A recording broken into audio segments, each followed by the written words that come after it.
All right, good evening, ladies and gentlemen out there in YouTube land. I am Deleted Scenes, being American and YouTube Ronin. Welcome to the Mystery Movie Night podcast. All right, I want to say hello to everyone joining us on X and all the various other platforms and channels that are simulcasting at this time. I want to say hello to the chat. The first one here, of course, FKHC 2005, sometimes known as Tim. Channel member, Space Fraggle. Faithful Blue Ranch channel member, the Bird Woman of YouTube. Watch out for her second channel, Fluff Chick Productions. It's Connie Cleary. Friend of the channel, Enigma Severus.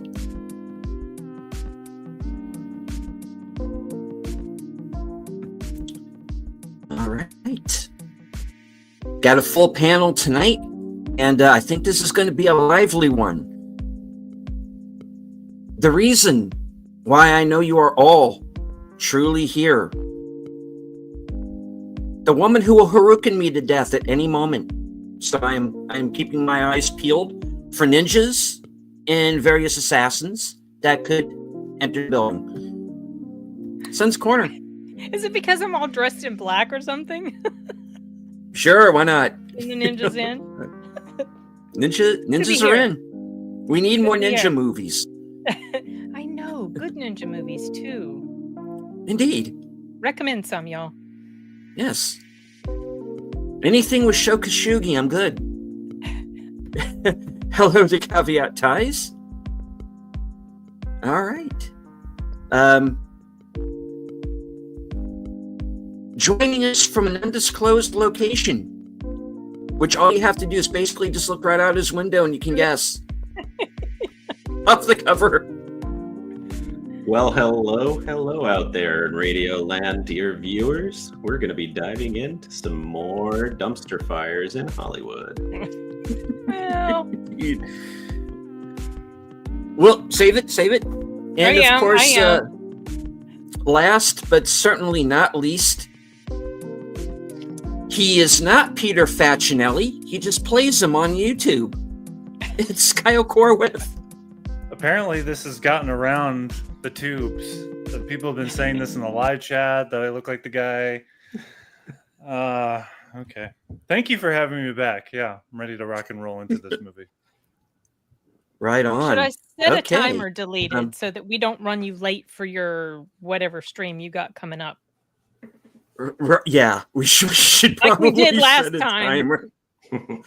Yeah, which Never we had to come happily for you. Went over. So, well, it's so much fun to talk about. All else this will stuff. just have to wait. All right. Well, how long do you want me to? When do you have to split? Let's. When do I have to split? I think I've got a good 70 more minutes. I think that ought to about do it. Okay. All right. All righty. Yes. If you're on my channel and you stay to the end of the show, you will be redirected to my next stream, live from Sparkwood 21, where I will be joined by or whatever the hell the word I'm trying to say is, by Troy Pacelli, Nutters Network and Aged Boomer, as we discuss the Twin Peaks television series and all of the multimedia surrounding it. All right. And a quick announcement before we go on. Just before we went on, I learned I just hit 4K subscribers. Nice. So congrats. Thank you to all of the new subs. Cheers. Hopefully, cheers. Yes, thank you.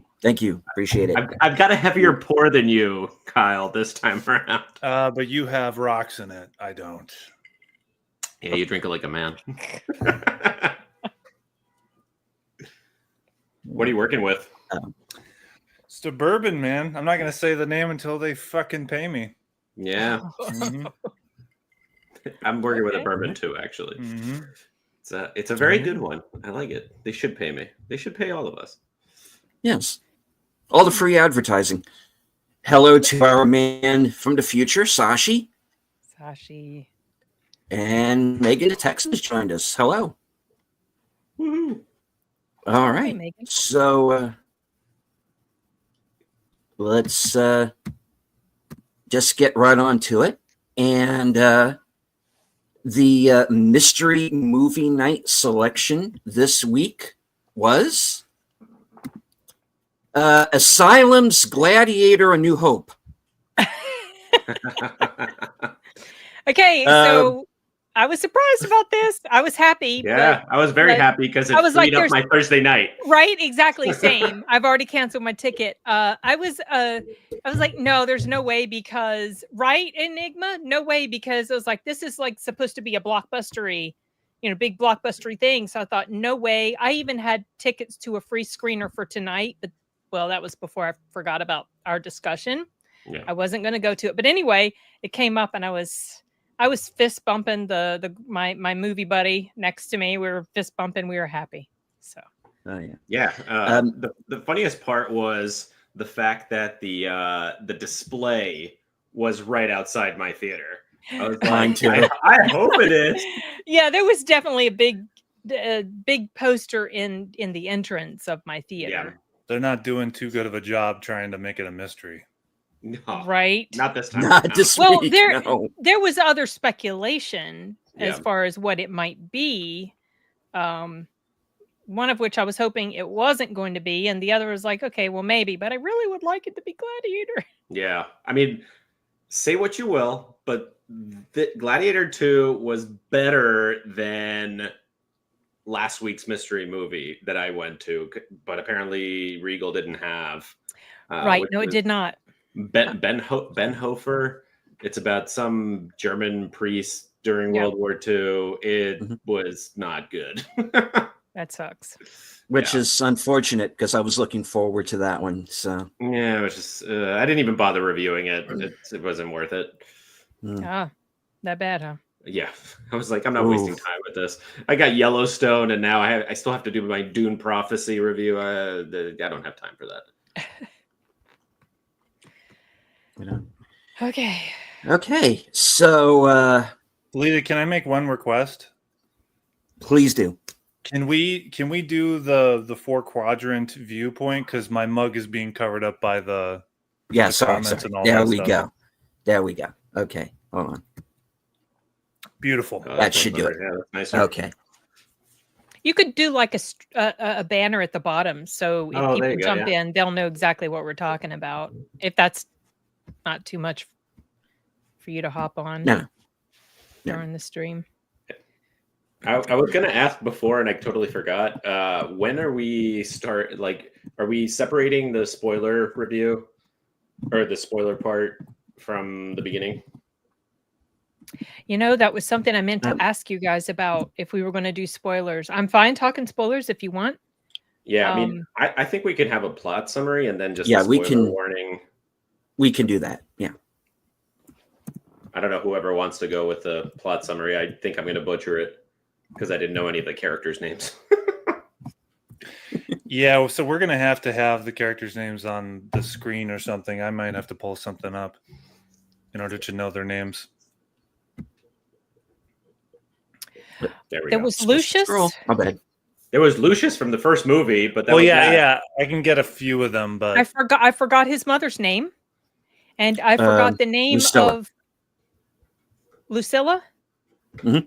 Lucilla. I forgot the name of Pedro Pascal's character already. It starts with an A. That's all I remember. Yeah, Acacian. That was his last name. That's what you don't even know his first name, do you? Acacius. Yeah. I just remembered it had an A in it. No. That's not the character's. That's not the character's first name. Pedro's character's first name is Marcus, which is fucking confusing because Marcus Aurelius is the grandfather of Lucius. That's probably why they were always referring to him as Acacius. Exactly. Yeah. So I can only presume that name is based on a real figure, although they take significant liberties with some certain cases. However, there are aspects that are real that actually they did put into this movie that are surprising.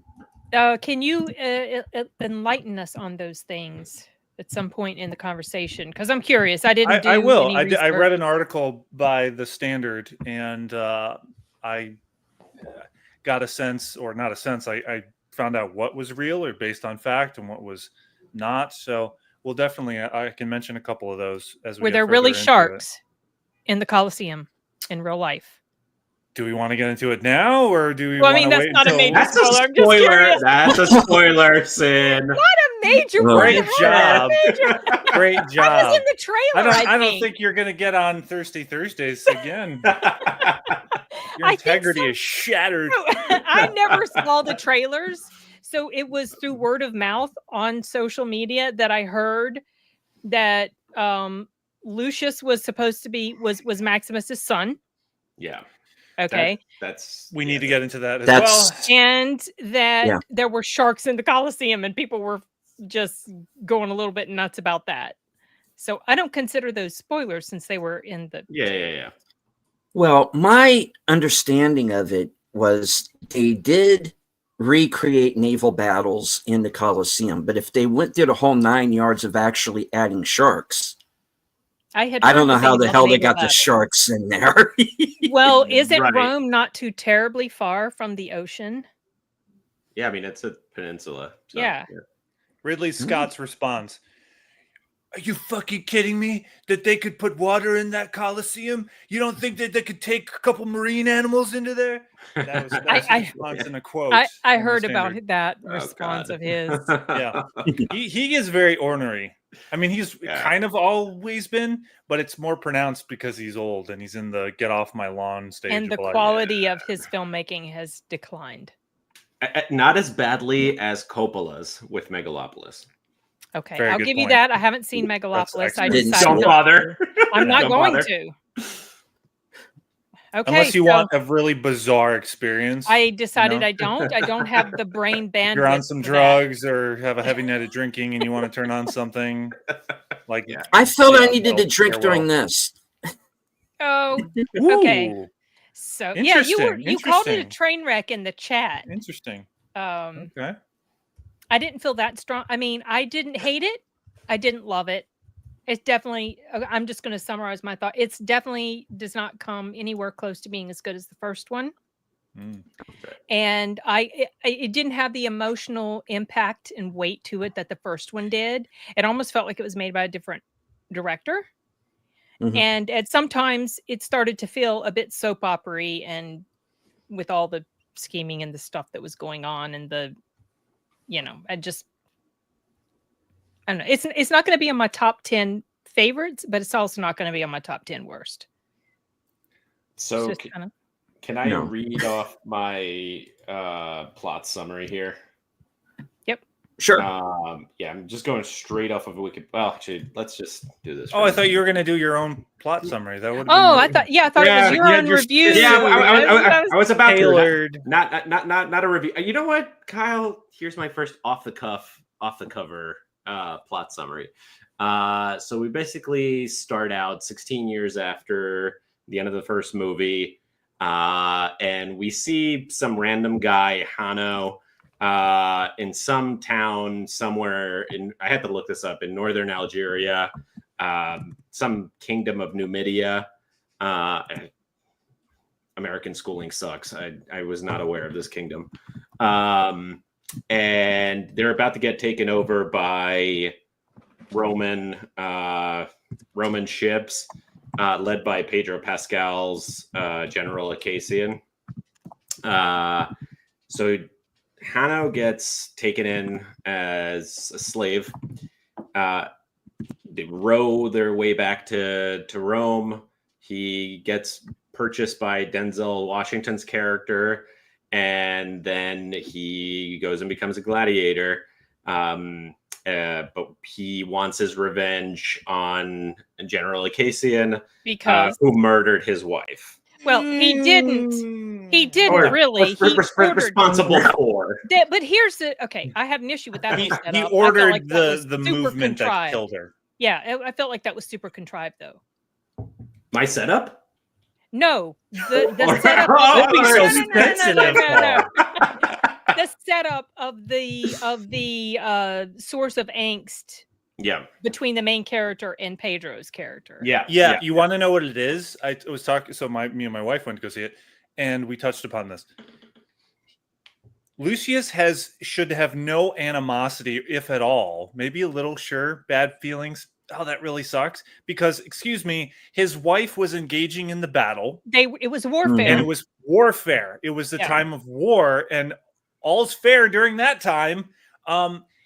This is nowhere comparative to the pathos of the first film, where Commodus brutally sent a charge of soldiers to murder his son and wife at their estate. Yep. Okay. Yep. Agreed. Yeah. This is nowhere near that. Not the same emotional weight. That's like kind of what it was. And there's no weight to this, like you said, angst and retribution that he feels, and you hear it from is it pronounced Macrinus? Denzel Washington's character. Mm-hmm.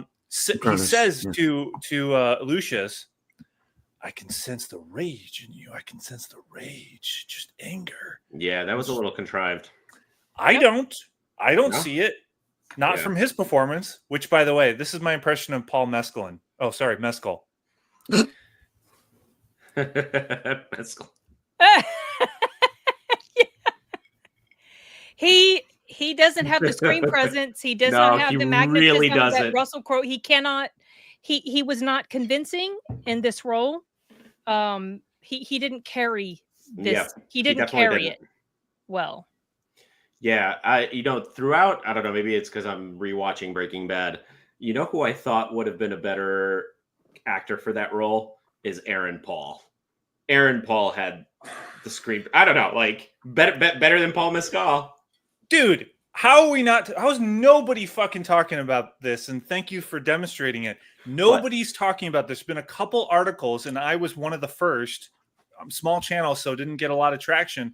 Mm-hmm. But literally, even before a year ago, for years since 2019, there was speculation that Gladiator 2 was going to happen.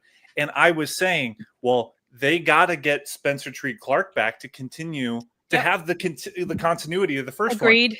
And I did like 2 recordings back in Illinois where I used to live, and something followed up technically and it didn't work out. I did it again when I moved to Texas, didn't work again. And then the third time is the video that I posted a year ago of me just specifically pointing this topic out of they just shafted Spencer Treat Clark for some fucking reason that no one wants to talk about. Ridley Scott doesn't want to talk about. And actually, you're right, because I looked up his picture as an adult, because I remember him as a kid, but I just looked him up. He actually would have been a great, like in the Roman makeup and everything. I think he would have been fantastic. Can we all agree that Spencer Treat Clark is better looking than Paul Mescal? Yeah. Well, it definitely would have helped because you would have had that bridge in your mind between these two movies a little bit better. Yeah. Knowing that it was the same guy. But likewise, in Terminator 3, they used Nick Stahl instead of what's his name? Edward Furlong. Edward Furlong was having his issues. Right. Yeah. Spencer Treat Clark isn't a drug addict, though. Right. Exactly. Yeah. So I don't know what the choice was there. He put out a statement a few months ago, actually. Who did? That was Spencer Treat Clark. Okay. Thank you for asking. Sorry, I didn't clarify. Spencer put out, when he was asked, there was a quote, and he says, I hear it's good. I hope it's good. Very diplomatic, that type of thing. Mm-hmm. He didn't even state in detail of, did Ridley call you or anything? And I doubt he did, which is pretty disrespectful if that's the case. I just think it's a huge wasted opportunity. And in my pitch, on my video, I state how they had the opportunity to show this character of Lucius when you can do the plot line where he's sent off away after Maximus dies in the first one to, I guess we're into spoilers. I mean, can we finish with the plot summary? I thought. Oh, okay. My bad. Oh no. I mean, no. I'm not trying to jump in, but yeah. So he gets bought by Denzel Washington's character, becomes a gladiator. During the time of these two twin emperors, Caracalla and Greta, I want to say. Can't remember their names. Yeah, that actually happened. Yeah, that actually did happen. Caracalla and Greta. Geta. Yeah. Greta. Yeah. So that actually happened, and then we get the whole storyline of Lucius's mother from the first movie.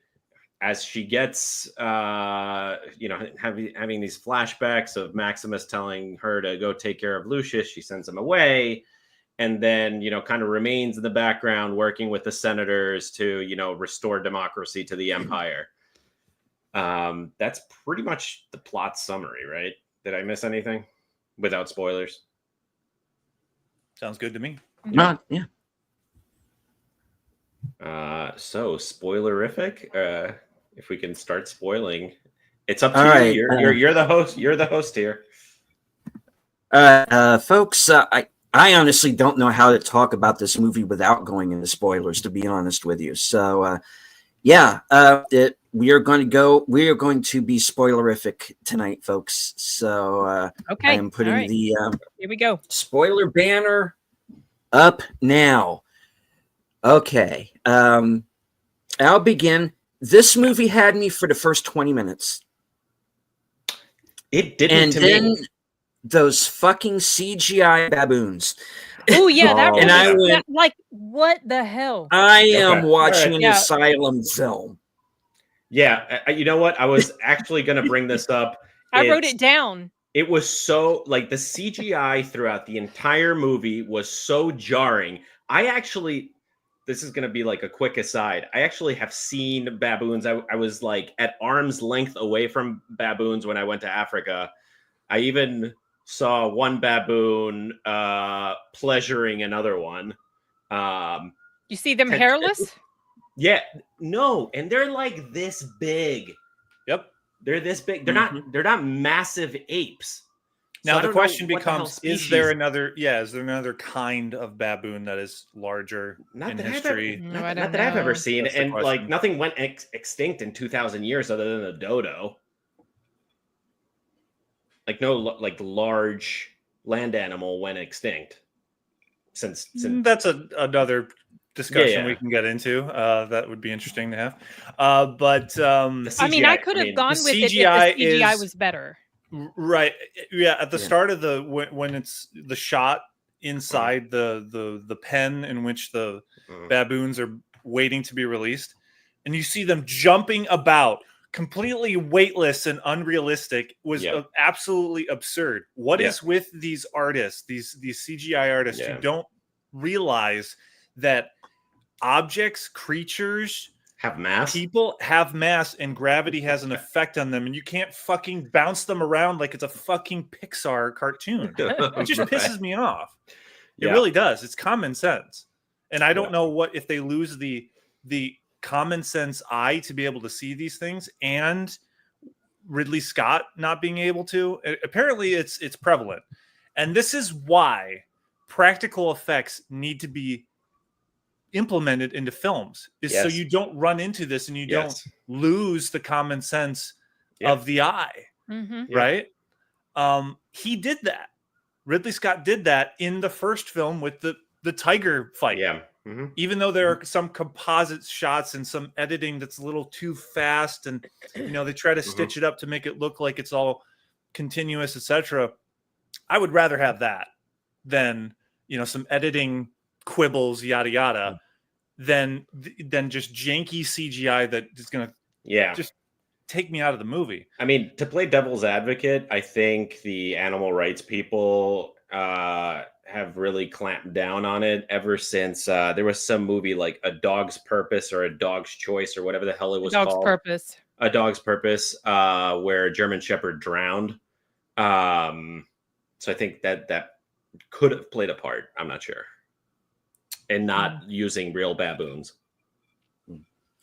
I mean, Sashi says he checked the cast list, and apparently one of the British Bake Off hosts is in it.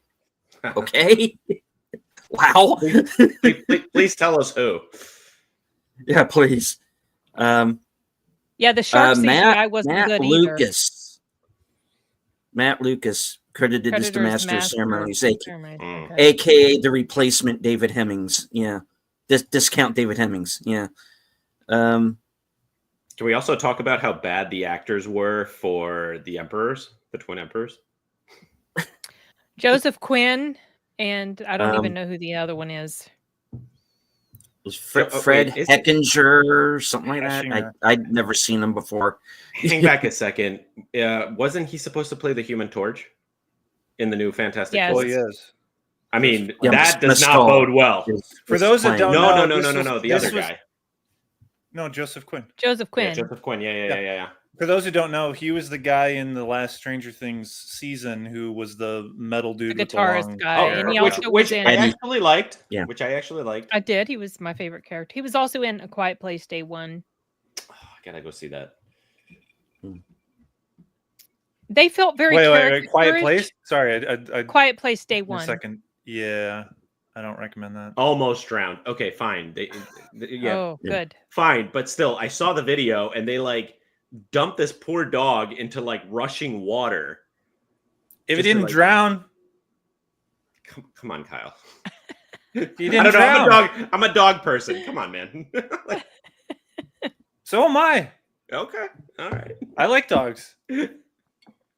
I don't know. I'm also a fan of a lot of movies that took chances with animals and created some of the greatest stuff on screen. I mean, Old Yeller is one example of the fucking dog fought a bear on screen. You know? Oh wow! Like in Old Yeller, or yeah. Oh, Jesus. I mean, okay. So CGI of the sharks was bad too. CGI of the baboons that really snapped me out of it. And the CGI of like the big expansive scenes, it looked nice, but when they were rolling into Rome, you could tell everything else was fake, and it was just them through a green screen. I don't know, at least I could, and it was very jarring. Yeah, I agree with Megan. I don't think the Emperor's acting. It wasn't I don't think they were fine. They felt a bit caricaturish. Yeah, to me. Absolutely. Yeah, but that was the point. Yeah, I mean, that was what they were trying to go for. So let's not forget that, like, by this point in the Roman Empire, it was basically being run by assholes. Yeah. Like after Marcus Aurelius, like the whole thing became a total shit show. Yeah. I'm glad I'm not the only one who remembers Old Yeller. But yeah, there is some history in this movie that is most semi-accurate. I mean, just like the first one. The first one wasn't very accurate. Well, what I mean to say is that there are some things that are accurate. Yeah. What was it? Let us know, because I'm curious. Denzel Washington's character, Macrinus, I think I'm pronouncing that correctly, was a real figure from Africa. Oh, okay. Yeah, and was an emperor for a short period of time. And the difference was he isn't doing in real life. He wasn't a slave trader or some kind of gladiatorial educator. Okay. He was an advisor who was never in the Senate, which was one of a kind for someone to become an emperor. That's what I've read. The speculation of how, say, dark his skin was is up for debate. There is a bust of him, but he does hail from a North African region, and it's not out of the realm of possibility, and it's enough for me to say, oh, okay, it's fine. You want to take some liberties and put a darker shaded actor skin? I don't. It depends on what. Yeah, that's fine. Because like after seeing him in Macbeth, it was fun. Like he played the role great. Within Gladiator 2, and but most of North Africa is. I mean, it's sub-Saharan Africa that's generally black, but there you go. There could have been like internal migration, whatever. The Egyptians were kind of like more olive skinned, which they did have in that first battle scene with the ships coming in. So yeah, no real gripes as far as like the DEI crap, except for the women fighting in the beginning.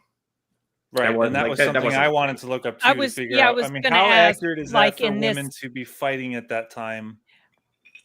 You know? Well, I mean, I know that it was probably a thing in some cultures. I just don't know anything about that. At first, I thought it was a Roman city that we were seeing in the beginning. So I'm like, did women fight in the army? No, I busted out my phone. I'm like, where is this new kingdom of Numidia? And it was modern day Algeria. Okay. So I guess it's kind of like directly south of like Spain. See, they had to have women fighting in here so that the guy's wife could get killed to set up the. No, but she could have been making a sandwich and then brought it to him. That's true. Well, that's true too. She could have been done. Yeah, great point. And then Pedro would be like, "Kill her for bringing him a sandwich."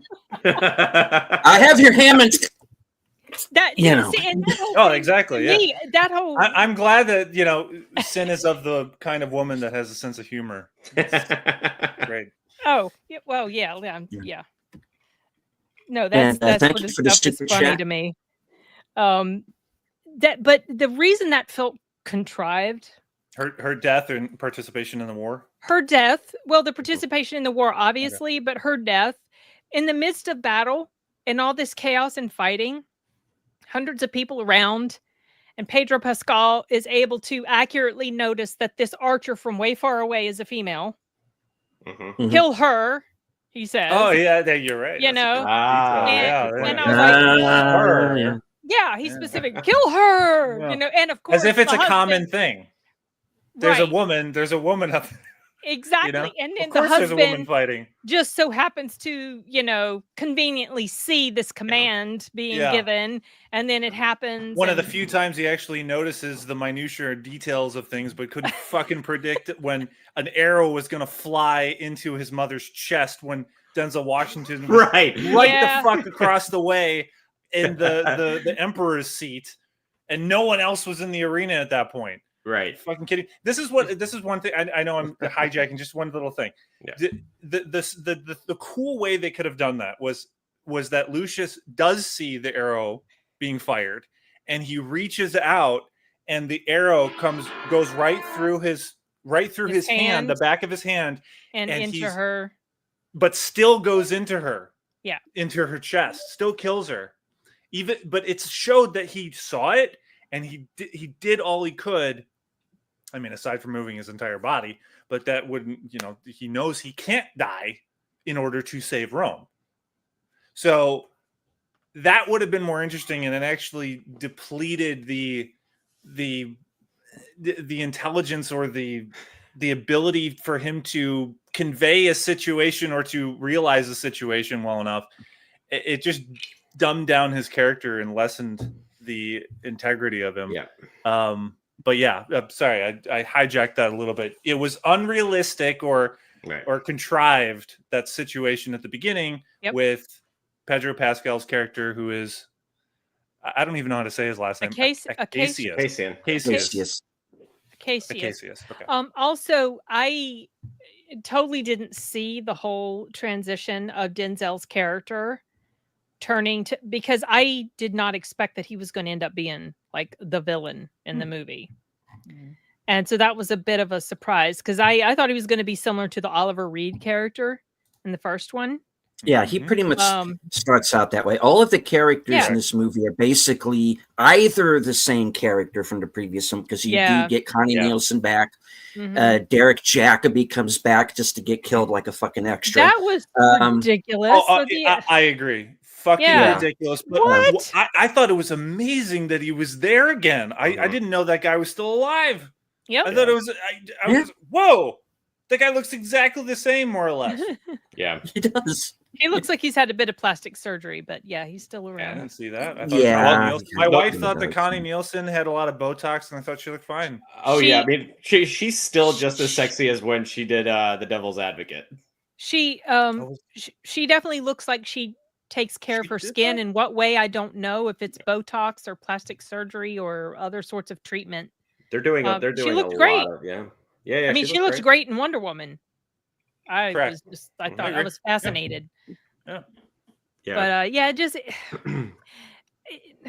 obviously it feels like those characters were just put in there to be a draw. Yeah. For the audience, the nostalgia factor. Yeah, and All these there's a lot of references to member berries Maximus. and nostalgia in this. Yeah. Yeah. Yeah. But the thing that I went in knowing that he's Lucius, so that wasn't a surprise. So did I, because I had heard it about in the trailers. The two things that did surprise me, and one where I actually did a literal spit take, because I think the guy next to me got pissy because he thought I was just trying to spit out my gum. No, I spit out my gum when I realized, oh my God, she's married to Pedro Pascal. Right. And that's fascinating. Around Rome, man. Mm-hmm. And here's the conversation that Denzel Washington had with this guy and his wine. He was, and his grapes. Yeah. And okay, so let's talk about Lucilla. When the hell? So Maximus was in the first movie a devoted husband, father. I have an answer to this. I'm going to chime in eventually. This is a big thing we're going to get into, but please, guys. And then he banged Lucilla. I have an answer to this. Okay. Hold on.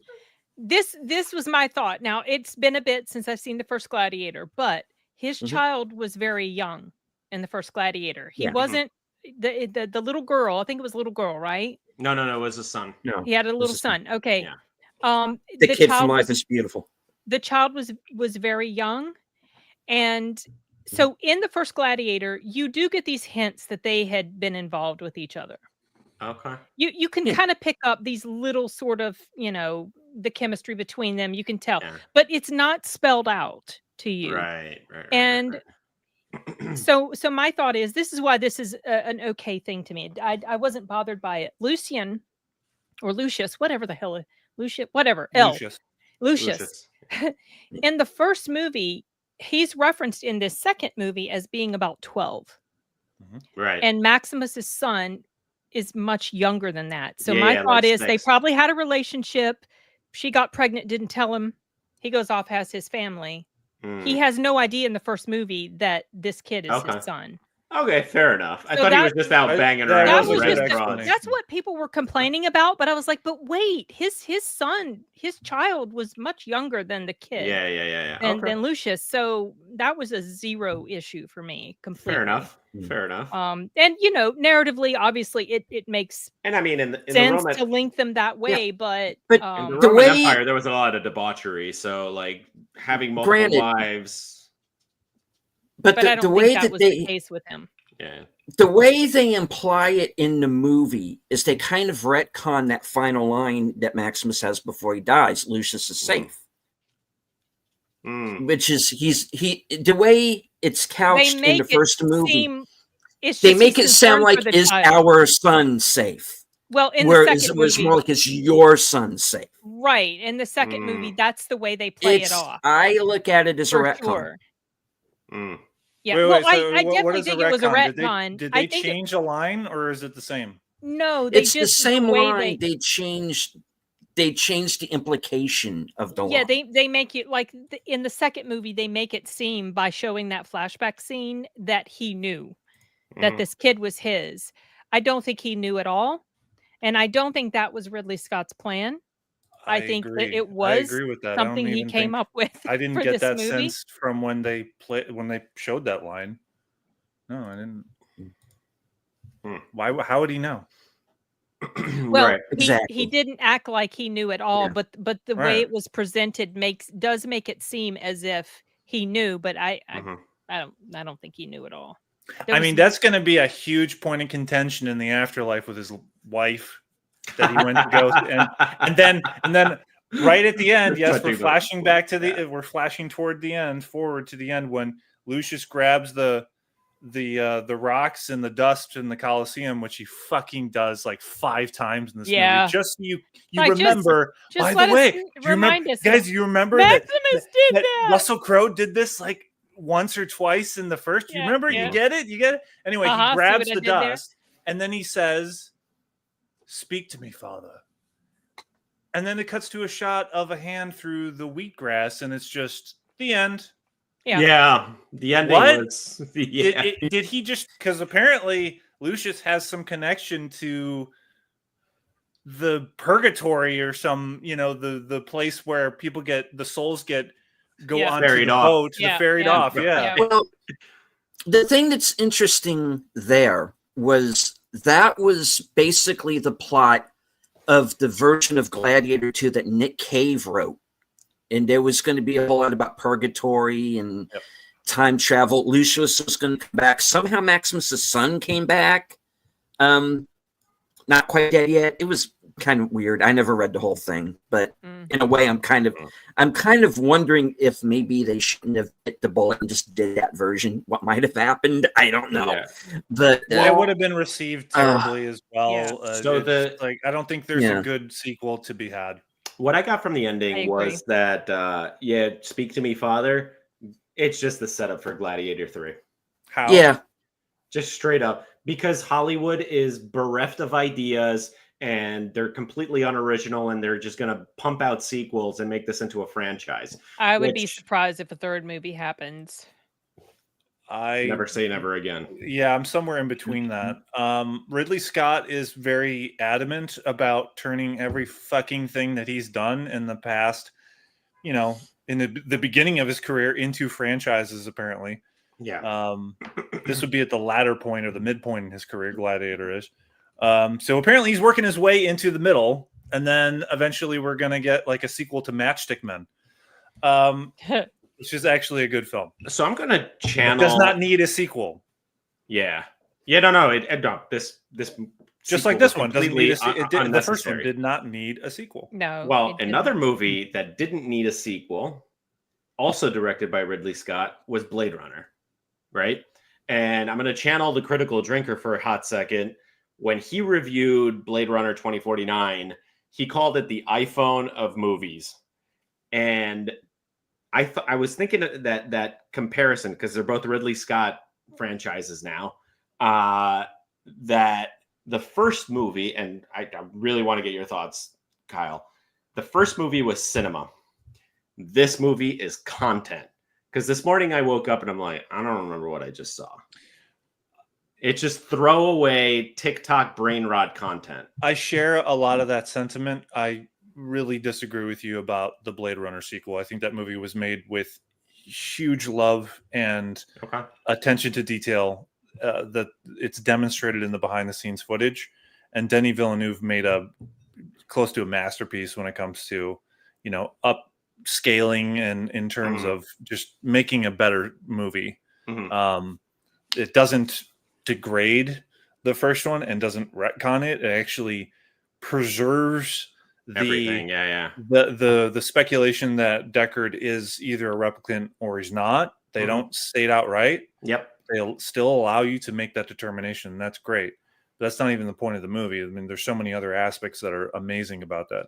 But it's in the realm of Ridley Scott, but he didn't direct that. That's the thing. That's the thing. Fair enough. So if we got a Gladiator 2 that was directed by someone who was of Denis Villeneuve's ilk, I wonder what could have come out of this. Something better than what we got. Which, by the way, on the whole, Gladiator 2 is very much, it's the same structure. It literally is the same structure as the first film. Yeah. Both they have the same sort of characters plot stuff about the plotting to get rid of the bad people and major battle in the beginning, a couple of gladiator fights. Family member gets killed, he gets sold into slavery, comes to Rome, gets into a few gladiatorial bouts, and then there is a secretive uprising that's trying to be had. Somebody finds out about it and then stops that from happening and then takes them captive again because they betrayed, etc., and then somebody significant dies at the end of it, This in the sequel, except the Gladiator doesn't. Right. Well, more people Well, die surprisingly. in Gladiator 2 than in the first one. You know, you got Pedro Pascal who dies. Right. Gracchus, I think I'm a fan of that actor. I really I think they underutilized that. You talking about Joseph Quinn? No, Derek Jackman. Thank you. The older man. Derek. Derek. Okay, yeah. Yeah. Okay. I like that character, even though he's not a huge character. I like the actor's demeanor. He hardly had anything to do in this film. But it's the fact that he's present on the good side, and he's been consistent from the first film. The other character that died, and he hasn't wavered, and I love that about his character. Yeah, he's still going, you know. Yeah. And then they unceremoniously kill him. Yeah, it would just like. They slice him through the neck on the side of his neck, and he just falls down. We never see his body or anything. And it's like they could have.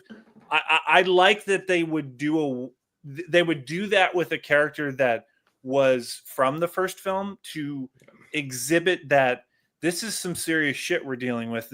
All bets are off. Anybody could die.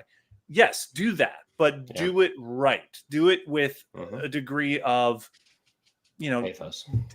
Yes, pathos and show that there's some significance to the death, you know, just a little bit. It wouldn't even take that much. It's just like, have a shot at least of his body on the ground, of maybe Lucius seeing him, maybe the mother reacting to it as well. Absolutely. Right. Just these little tweaks can make such a huge difference to the way an audience perceives a film. To add to that, Peter Mensa's character, Jugurtha, I don't know how to pronounce that one. You kind of start caring for him. Then he quickly dies. He's forgettable. Which character was this? He was the friend from what was the place? Oh, the guy who got the injury on his arm, and he just sat down and let the baboons kill him. Yeah. Which I suspect because we didn't. At least I don't recall the moment in which we see him getting that injury on his forearm. It may was be during the battle. Fight during the battle. During the battle, yeah. All right. At the beginning. But his death was kind of brushed off. It's like, oh well, he's dead. I got to do this other thing. Like he could have just added a split second of slow motion. Oh shit, kind of what I would have liked to have seen as a slow motion Saving Private Ryan when they're on the beach and Tom Hanks's character can't hear and everything's semi slow motion. That would have. I'm sorry. Shell shock. Yeah, shell shock. That would have been good. That would have been a better addition. Just an echo of what you just said. See, that's it. Things like this are why it felt like this was done by somebody else. It just did not feel like a Ridley Scott Gladiator movie. Compared to the first it felt movie. rushed.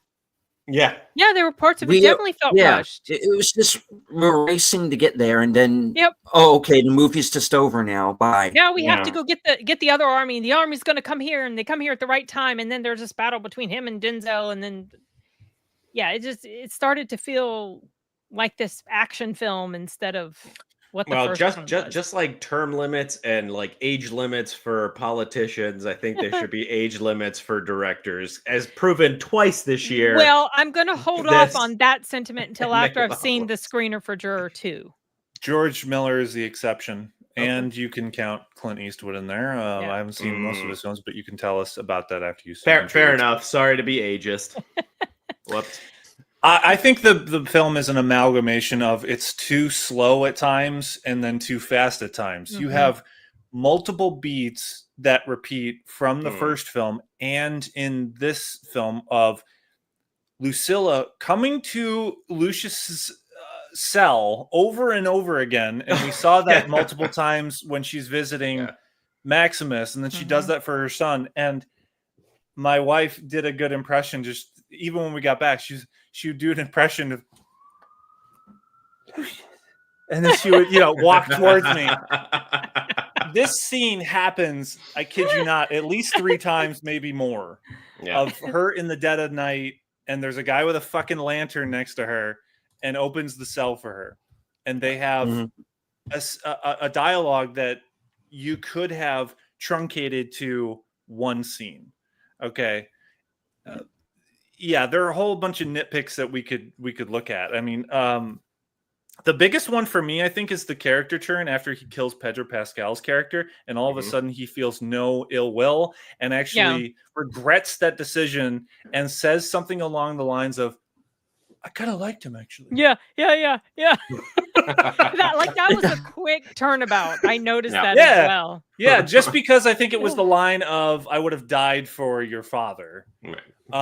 I just don't think that's enough, and it would have been more of a struggle internally with Lucius to reckon that. Is this someone who fought with my father, and is he should have been asking that question, and it would have been interesting to look at. Is Maximus his dad? There is a conversation that Denzel Washington has with someone. Oh yeah. Speculating if he is, if Maximus or just who is there the father had of been Lucius? Talk that her brother was Exactly, and some gay guy that apparently she was, she was throwing her hooter around Rome apparently, and the speculation that it may have been her brother or this other guy is more interesting to me. It's most interesting if it actually was her brother because of rape. Right. And that makes it hugely dysfunctional and complicated. But I get this is my interpretation. I think they choose to believe that Maximus is his dad. But they didn't have DNA tests, Maury Povich. Well, she would know if she knew the timing and who she'd been with. A woman would typically know. Not if you have multiple partners in a short period of time. This is true, but there's no indication. There's no indication she had multiples at the same time. You just know that she. You know about Rome orgies, right? Yes, but there's no indication she participated in those. You could have multiple drops in the bucket and not tell which is which. She had been in an arranged marriage. I can't remember. Was it that her husband was supposed to be gay? I can't remember. But she'd been married to him since he was 14, and he definitely wasn't the father. So they may have never had any. I don't know, but and they did talk about her having lovers. But when it comes to 12-year-old Lucius. You are not the father. Sorry, I love that. I love Maury Povich. Oh yeah, that's who you're channeling. That's right. I was like, why does that sound familiar to me? But I mean, she would know if she.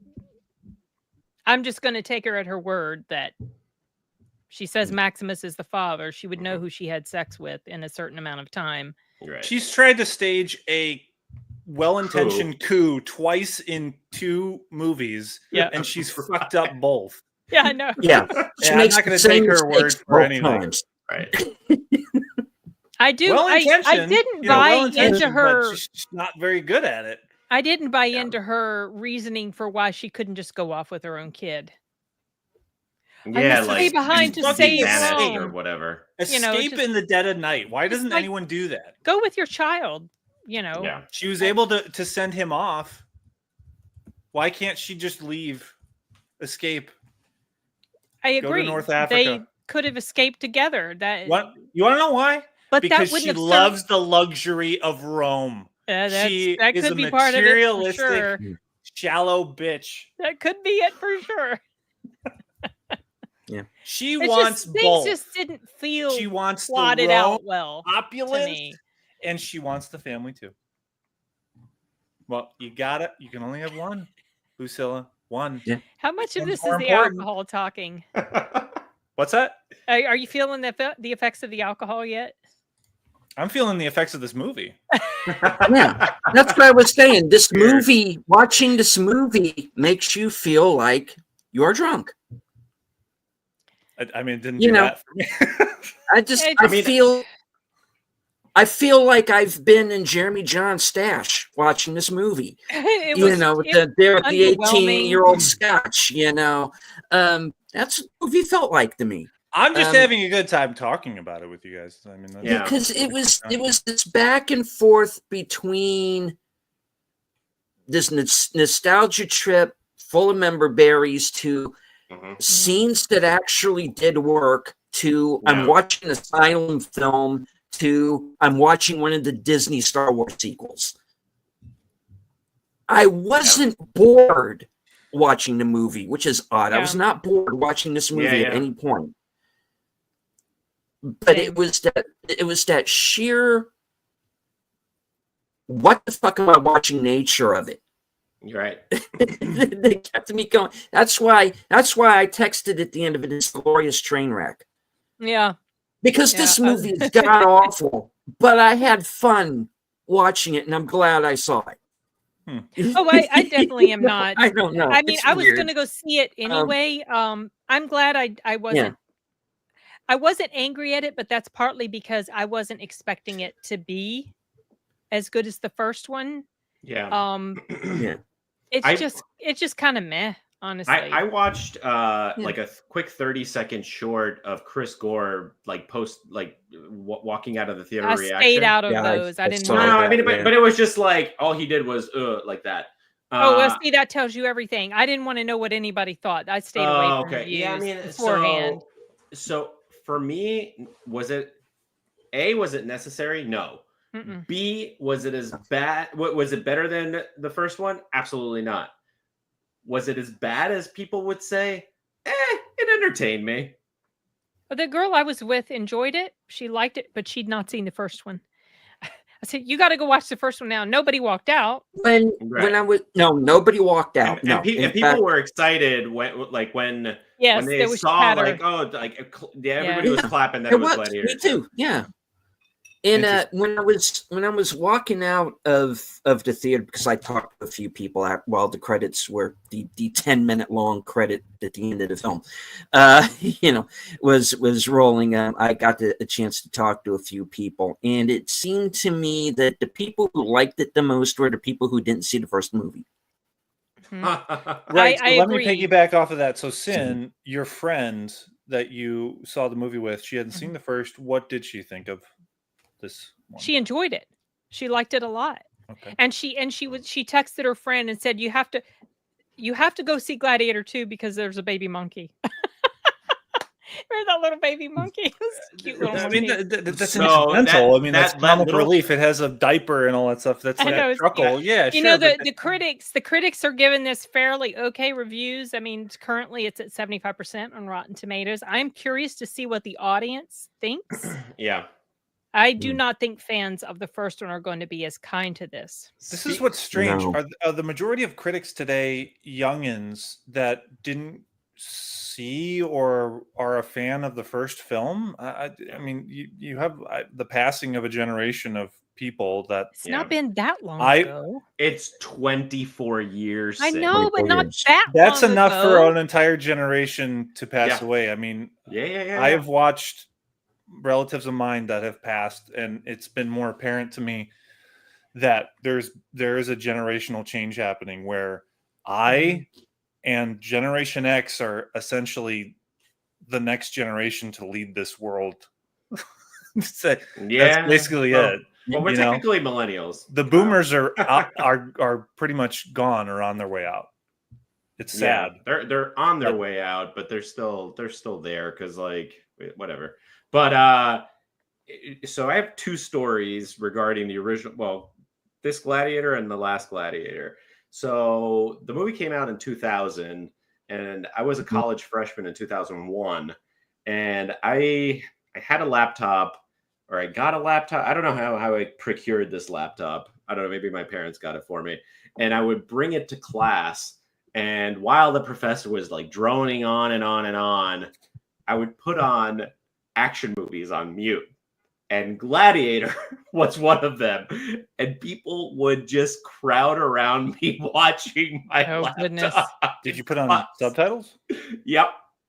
And I would just show, because it was like an 80-minute class, I would just show the action scenes. This is just the origin stories of Paul realizing that he wants to talk about movies and basically. You know how many times I have seen Russell Crowe die on screen with that movie? My husband loves Gladiator. It's a great movie. Apparently it's a religion to some people. He would just watch certain parts. I don't think he's actually ever sat down and watched the whole thing. from start to finish. He will fast forward to his favorite parts, which are the battles, when his family gets killed. I mean, I'm the same. I'm the same way with Saving Private Ryan. Yeah, I get it. Die so many times. Yeah, and then this is going to be a little like gross out warning for the next 30 seconds. So the little monkey, when I was growing up, my dad worked like all over the place, and he brought back these two little monkeys, up like basically that size. I must have been like 2 or 3, so I don't actually remember, the monkeys running around in the house. Are they capuchins? I don't know. He just brought like some random wild monkeys back from the jungle. And I forget what the second one's name was, but as every dad does, right. And so we named this one monkey Yuki, and Yuki would sit in the corner in the kitchen and let's just say pleasure himself. Oh gosh. And I don't remember any of this, but my mom was like, yeah, you came up to me and said, mommy, what's Yuki doing? And my mom was like, get that fucking monkey out of my house. Oh my goodness. Oh, I thought she would say that this is a moment of opportunity to educate you. Yeah, educate you. I was like, 2. Yeah. This is what this is. This is how you do it right. Like my brother's dog. He has sex with his baby lamb at least 2 or 3 times a day. How old were you again? I was like way 2 or too 3. young. Too. Oh, yeah, you're too young. Score. Yeah. I wanted to mention the score. The score for this was not anywhere near as good as like I wondered if it was like Hans Zimmer did the first one. Did he not? Was that Hans Zimmer or somebody else? Okay, he did not work on this one. No, and it shows. So Harry Gregson Williams, I believe. Yeah, I just looked it up. So the first 20 minutes, it's not super impressive. Yeah, I remember that. The first 20 minutes, actually, the score itself is what took me out of the movie. It just didn't match any of the scenes. Well, nothing. It felt generic. To be fair, like that first half. The second half, I didn't have as much of a problem with. Harry Gregson Williams is actually a really good composer. He has composed some beautiful scores with Ridley Scott. Prometheus' score is really great. Say what you want about the film, but looking at the score on its own, it's beautiful, adventurous, majestic, romantic even. The Robin Hood that Ridley Scott did has a adventurous, rousing score that I love. And he's a protege of Hans Zimmer. He has made some great stuff. Here, he makes an unmemorable score and utilizes Hans Zimmer's theme of "Now We Are Free," just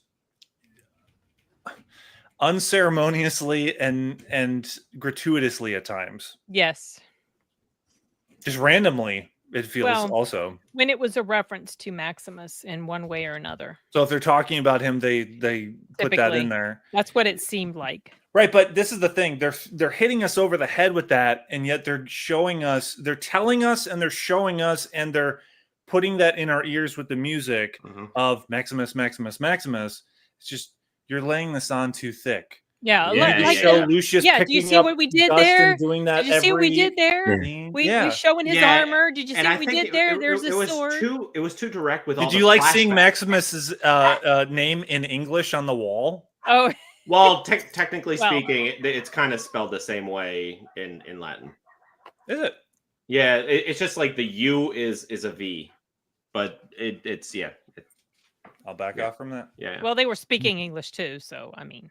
Yeah, I mean they had to speak English. Denzel Washington doesn't have an accent. I don't fucking care. It doesn't really matter to me. You have to do the whole movie in English. There was I mean, there must have been like 1,000 different languages in the Mediterranean region 2,000 years ago.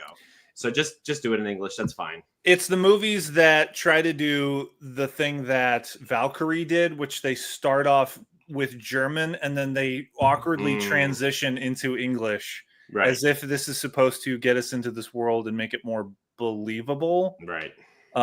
By making us think, oh no, you're hearing English, but just imagine, they're really still saying German.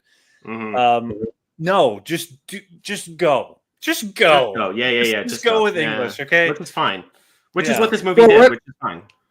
Red October did that too, with changing from the Russian into the English, and then you go, how many KGB agents are on my ship? And yeah. And I guarantee you, Valkyrie, when they were making it, was taking cues from that movie. Unnecessarily. I don't doubt it.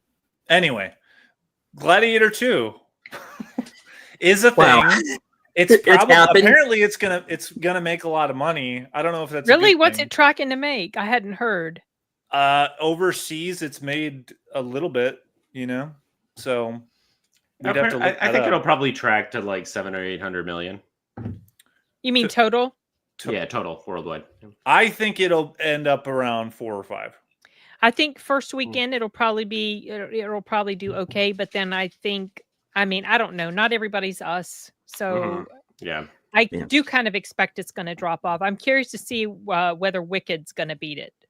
Oh, speaking of which, when I was in the theater, there was all these people dressed up to see Wicked. I guess there must have been like a screening in my theater. I'm like, why the hell are all these where are all these freaks coming from? And then I noticed one of the women wearing a hat, and I was like, oh, okay. Yeah, it's the same weekend. They've already started combining the names of these movies, like how they did last year with Barbenheimer. Okay. They've already started with that nonsense. Well, I like my other combination, Sound of Turtles. Sound of Freedom, followed by Ninja Turtles. Ninja Turtles. That was the same time. I didn't even see the Sound of Turtles. Actually, that movie, you should go back and watch it. It is beautiful. I was too annoyed at what they did with April O'Neil to watch it. So I fine. I get it. Who did that movie? Seth Rogen. I was wondering if it was Kevin Smith. No. Kevin Smith actually just did a movie called The 4:30 Movie, which I've downloaded. I haven't watched it yet. As many of my friends know, I have a massive movie depository. Right behind this camera is a massive server suppository. Wickadator, something like that. Repository. Yeah. I've just crossed 4,400 movies. Oh, dang. You need to make yourself a Plex library. And just give you the link and you can watch whatever you want. Glorious 1080p. I've got some movies in 4K, but those take up a lot of space. I don't do the whole 4K thing. I've got Interstellar in 4K and 1917 in 4K. That's about it. I want to go back to Gladiator 2 for 1 second, and there's an actor that's missing from this movie. Djimon Hounsou. Yes. I thought he was supposed to be in here. For some reason, I thought I saw his name. Do you know where he could have been? No. His character, Juba, I believe that's how it's pronounced. He was free at the end of the first one, right? Yeah. Yeah, but I think they look at what he could have. He could have been Denzel's character. Is that what you're saying? No, he could have been the Ravi character, the doctor character taking. Yeah, I was thinking about that too, but fucking hysterical. I have a very good friend of mine, also named Ravi, also a doctor. Oh, that is funny. I texted his wife. I'm like, yo, your husband's in Gladiator too. I mean, I don't know if his presence would have helped at all. I really don't think so. He's such an underrated actor. Oh, so I agree. Underrated. Absolutely. Super underrated. I don't think it could have saved it though. It still would have felt like just a nostalgia callback. Here's a wild pitch. But I thought he was supposed to be in there. I would have loved to see a Gladiator 2 starring Djimon Hounsou as the main character. Yeah. As Gladiator. There's your DEI. But is like, well done. I want a great actor that is underutilized, that deserves to be in leading roles, that hasn't gotten a chance yet. He's been in Hollywood forever and has not gotten his big shot. It has no fucking matter and he's about so his good. Skin shade. Yeah. It doesn't matter. On-screen charisma, his personality, what he brings to roles. Yeah, he was in Amistad, so he had a leading role there. Did you see him in Blood? That's what I was going to say. Blood That's Diamond. a supporting role. Oh He my wasn't gosh! Blood Diamond. I know, but I mean, it He's was good in that that. He's great. performance. Like I've always liked him, but that performance, And he I broke really- my heart with that performance. He was I so. really it was liked so- Never it was Back really Down. good. He played. I have not seen that. I just saw the trailer. It's enjoyable. It's a throwaway. He was in The Island. Yeah. Oh yeah. Yeah. Oh no, I did a video on The Island, and, Yeah. and that he was underutilized in that. He's and always his character yeah, is inconsistent almost because, always underutilized. because they actually modified the script because of Jaime Hansu. They added to his character and made him live and made him into a good guy. Yeah.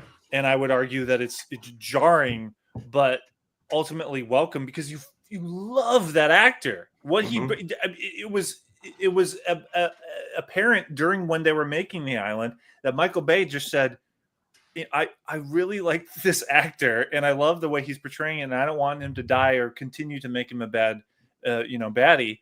I'm gonna do a character switch here and a character change, which could have been with some modification would have worked. But ultimately, yeah, the point still is the same.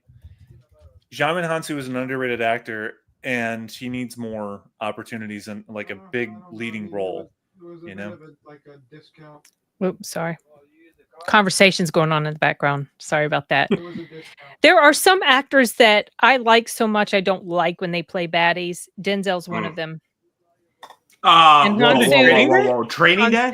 I know he was excellent, but I don't like him being a baddie because I like Denzel so much. Because you have such an affinity to when he's a good guy and you see him as like a because he plays kind it. of figure. Yes, exactly. Yeah, it just feels so wrong when he plays a bad person. Sure. So when he's so good. He is excellent. I love his acting. I don't like when he's a baddie.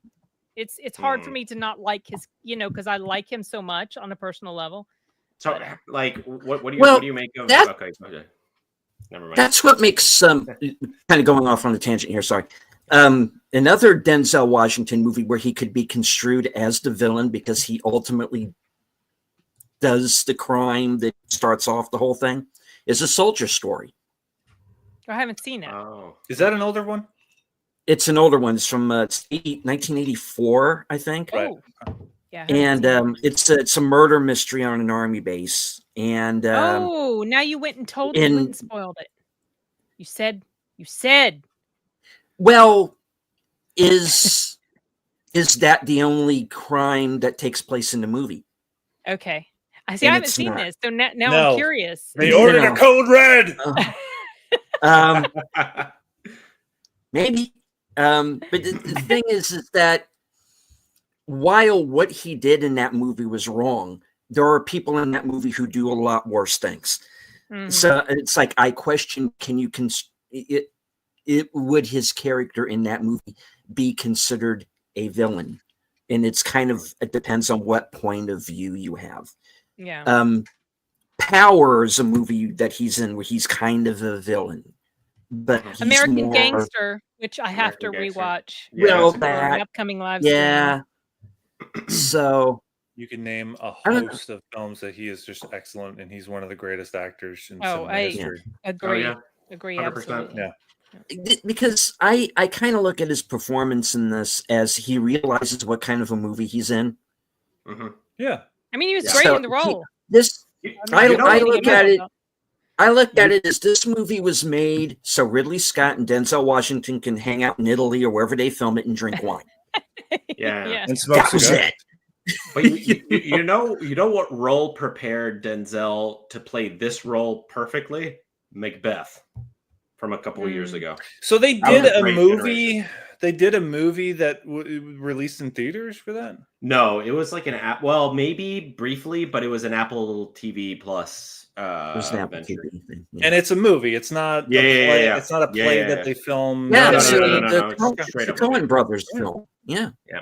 Okay. Mm-hmm. It's actually really good. Yep. Yeah. And he was. I had it on or near my top 10. Timer. Oh, does that mean time's up for for the deleted? Us. Yeah. He's got Okay. another live stream he's got to get to, and we got to start wrapping this up. Unfortunately, this was a rich conversation that could actually go on for another hour, possibly. Because Agreed. I got some more things to say about the film. Are you going to do a review for it? Because I actually did film a review when I got home last night. I'm getting a sense that I should. Because I feel like you should, Kyle. I will as well, and maybe a cinethesis. Well, I got to wait until the movie comes out because I need all the clips from the movie to do a cinethesis. That's the thing. But I am working on a cinethesis. This is the outro part of our stream where we can talk about it. I have a video that I'm working on that is about. The title is going to be The Greatest Underrated Thriller. Forgotten underrated thriller. Okay. Oh, okay. Yeah. All right. I'm looking forward to that. Yeah. All right. Which So is going to have before serious parallels to our current political times and events. Anyway, that's my okay. Catharsis. Forward to that. All right. So let's do a quick wrap up of what we thought of the film. Sin, let's start with you. Oh, we going to do the thumbs up or down right now? The thumbs up or down. Is that what we're going to do? Or are we just all going to do it at the same time, the thumbs up or down? Oh, okay. Let's do it at the same time. We'll time it at the end. Okay. So, okay. 3, we're going to do it now? 2, 1. I'm not going to go all the way, and I'm not going to go all the way. I'm in the middle. I'm in the middle. I'm I'm in the middle. I'm in the middle as well with you, Kyle. I'm like a little bit below parallel. Obviously, the first film is this. Oh yeah, 100%. Yep, 100%. This one. The second is not all the way bad. Agreed. There are some good aspects to it, like the Coliseum scenes, aside from some janky CGI, are exciting and they are engaging. Agreed. And some of the character work in scenes are entertaining. And I mean, you have a retarded emperor, okay? 2. All right. No. Only actually, one is one. No, he's not retarded. He has syphilis. He has some sort of syphilis. He has some sort of. But he's like, his pecker disease is affecting his brain. Syphilis. I didn't hear the pecker part. Yeah, they mentioned it. They do specifically mention that. I mean, you could still say that it's making him retarded. Hey, thanks, Nate. Subscribe to all our channels. Yeah, Sashi, I mentioned that in my own review. I didn't outright hate it.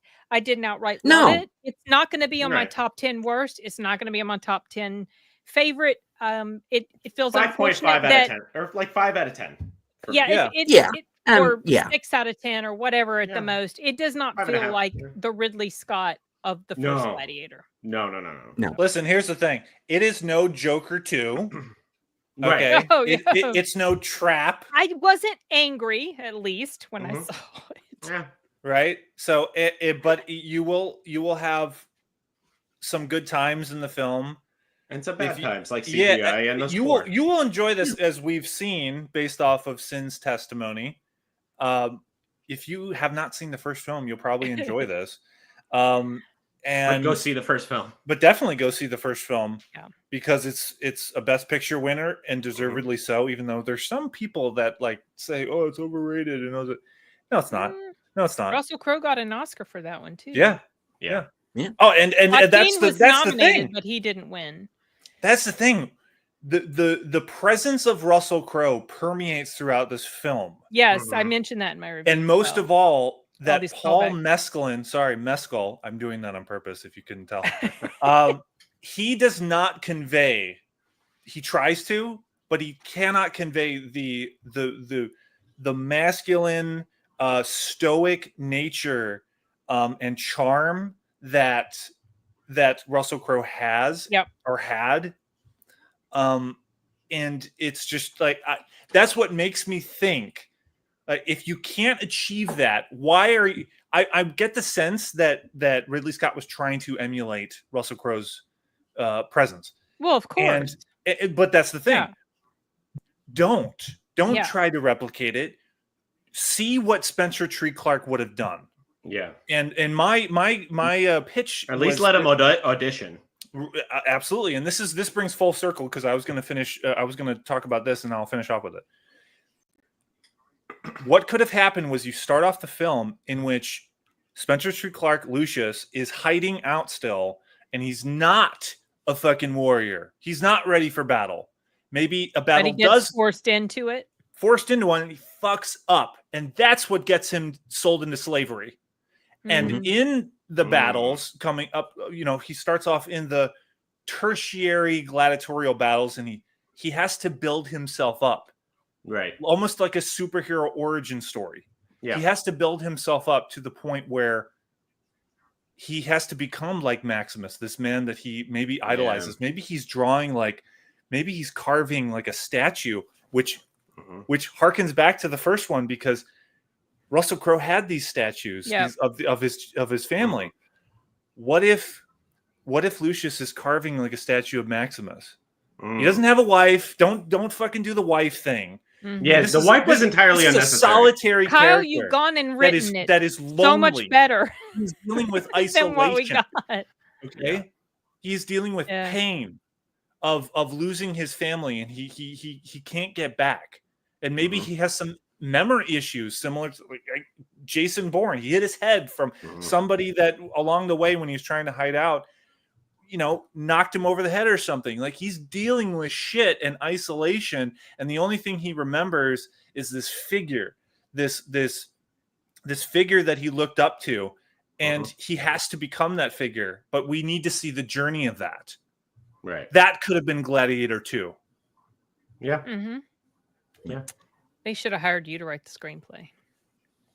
But they should hire any of us to write screenplays. I think we do better than 99% of Hollywood. Oh my! And he agrees. Kyle, I would pay to see your movie. I would too. Yeah, I would too. Good one. I'm picturing it in my brain already.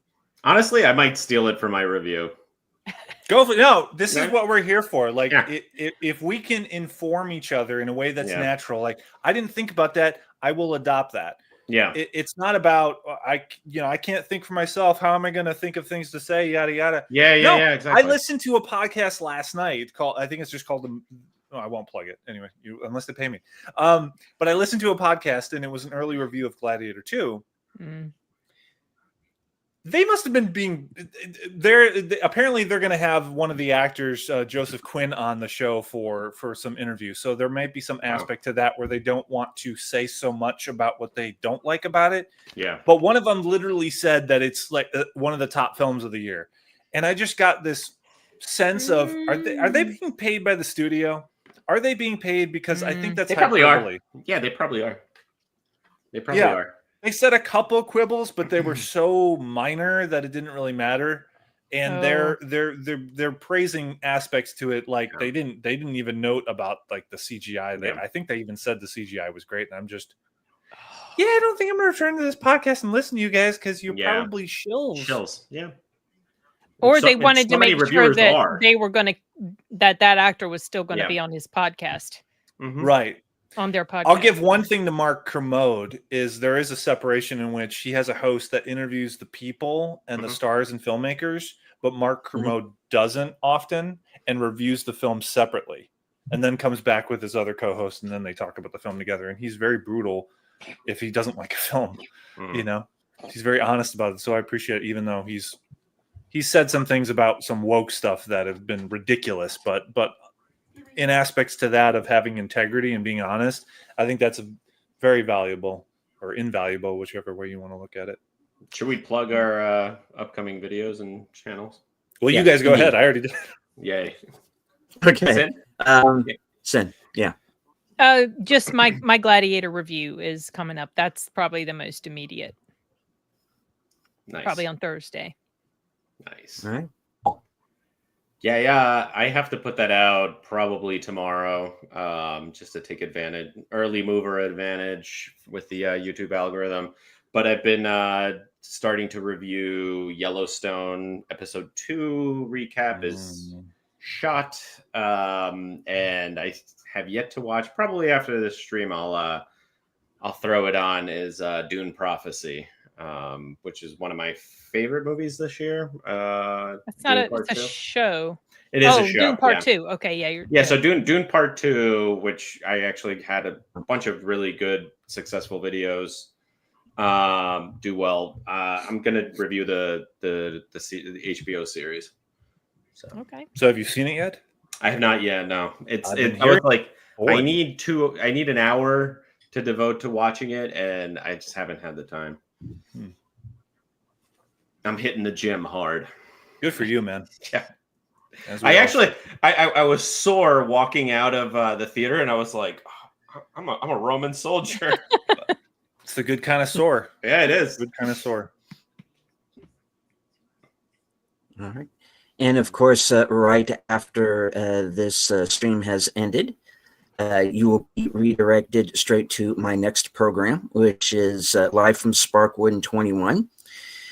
Retrospective of the Twin Peaks television series and all the multimedia surrounding it. Tonight, we're going to be talking about The Final Dossier, the book by Mark Frost, which is kind of a nice capper to season 3 and fills in some of the blanks. So we're going to be discussing that. And if you ever saw Twin Peaks season 3, there were some pretty fucking major blanks.